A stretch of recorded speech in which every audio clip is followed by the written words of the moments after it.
Our gospel reading today comes from John chapter 13, verses 1 through 17 and 31 through 35. Now before the festival of the Passover, Jesus knew that his hour had come to depart from this world and go to the Father.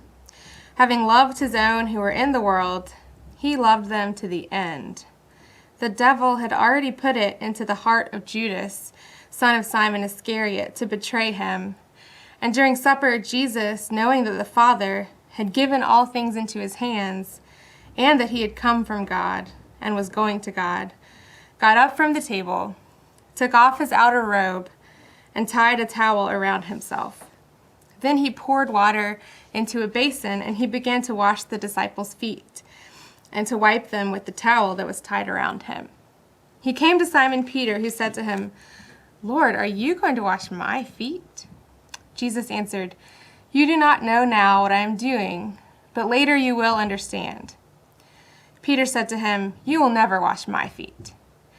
Jesus answered, "Unless I wash you, you have no share with me."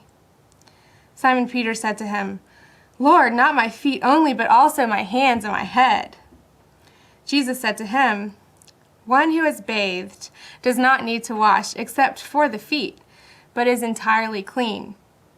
And you are clean, though not all of you." For he knew who was to betray him. For this reason he said, "Not all of you are clean." After he had washed their feet, he had put on his robe and returned to the table. He said to them, "Do you know what I have done to you? You call me teacher and Lord, and you are right, for that is what I am. So if I, your Lord and teacher, have washed your feet, you also ought to wash one another's feet. For I have set you an example, that you also should do as I have done to you. Very truly I tell you, servants are not greater than their master, nor are messengers greater than the one who sent them. If you know these things, you are blessed if you do them. Now the Son of Man has been glorified, and God has been glorified in him. If God has been glorified in him, God will also glorify him in himself, and will glorify him at once. Little children, I am with you only a little longer. You will look for me, and as I said to the Jews, so now I say to you, where I am going, you cannot come. I give you a new commandment, that you love one another. Just as I have loved you, you should also love one another. By this, everyone will know that you are my disciples, if you have love for one another." This is the word of the Lord. Thanks be to God. When I was growing up, for at least a few years, I thought Maundy was some kind of mispronunciation of Monday. Monday, Thursday. Maybe that was like a hybrid day of the week.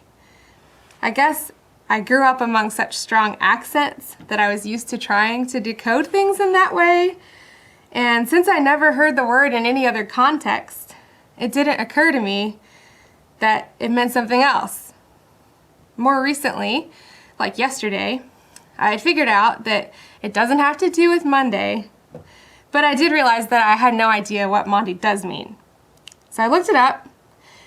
Maundy comes indirectly from the Latin word mandatum, which is translated in verse 34 here as commandment. I give you a new commandment, that you love one another. Just as I have loved you, you also should love one another. A new commandment, a new mandate. So I read this and I thought, that's pretty harsh.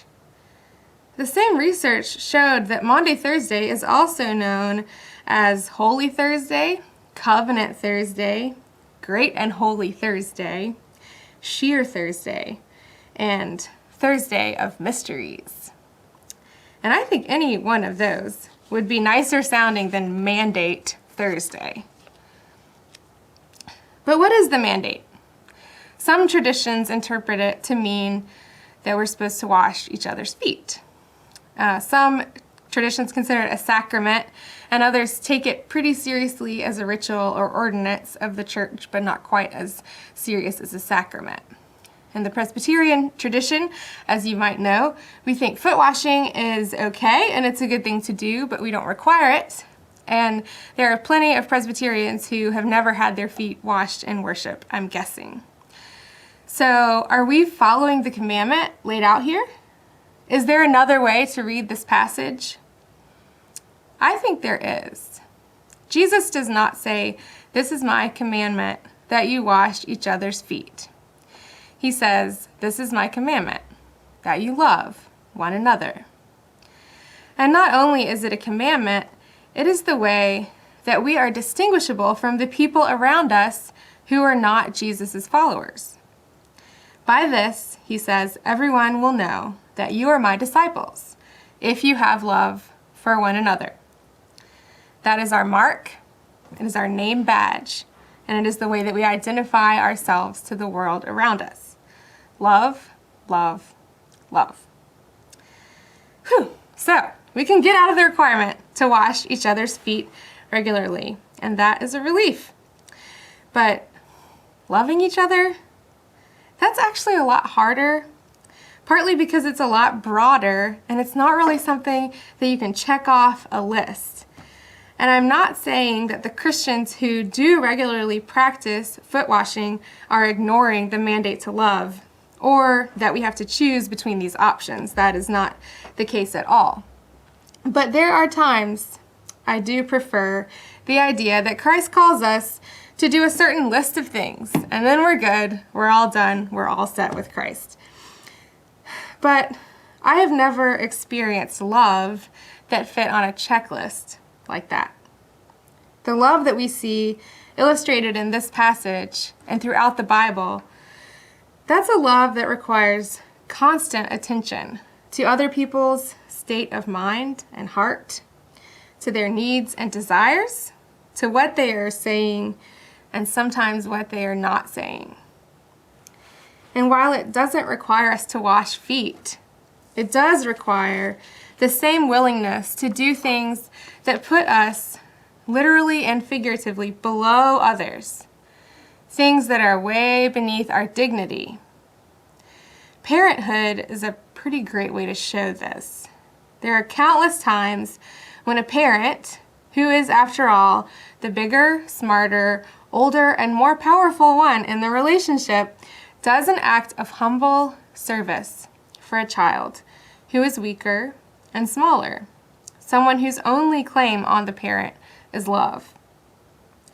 Feeding painstakingly with a spoon, giving a bath, changing a diaper, reading the same story over and over and over and over. Almost any parent has experienced these and a lot of other acts that reframe the meaning of power and the self-image of the parent. And there are a lot of other ways to enact this kind of service. I'm not saying that parents are the only ones who understand sacrificial love, but I think it is a common and useful illustration. In the context of this passage, the servant or the slave in the household typically would have been the one to wash the guest's feet.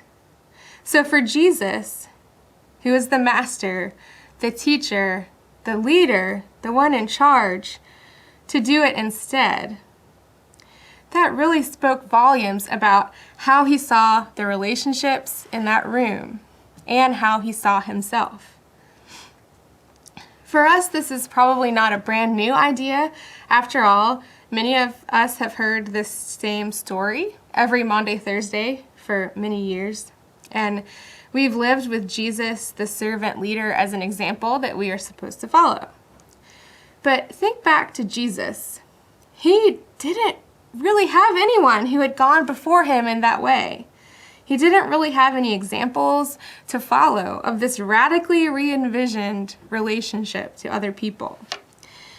So what was it that enabled Jesus to be in this role of servant when he is supposed to be the leader? He acts this way throughout his whole life, but in this passage, it actually tells us a little bit about the mindset that he's working from when he does this.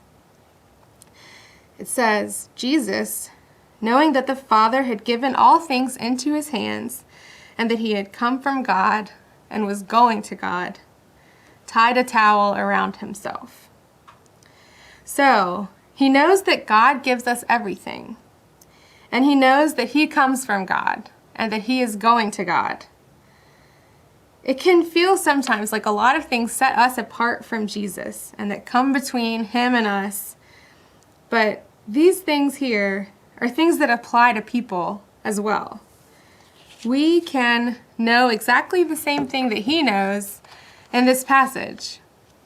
And it might not take the same form of washing people's feet.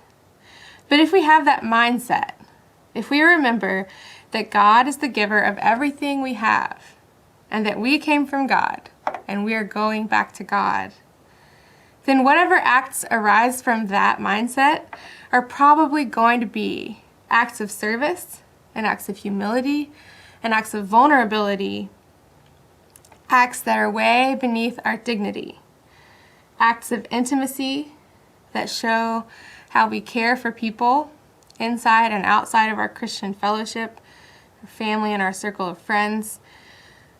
And while the word mandate still sounds really harsh to me, that is the kind of commandment that we can spend our whole lives trying to follow.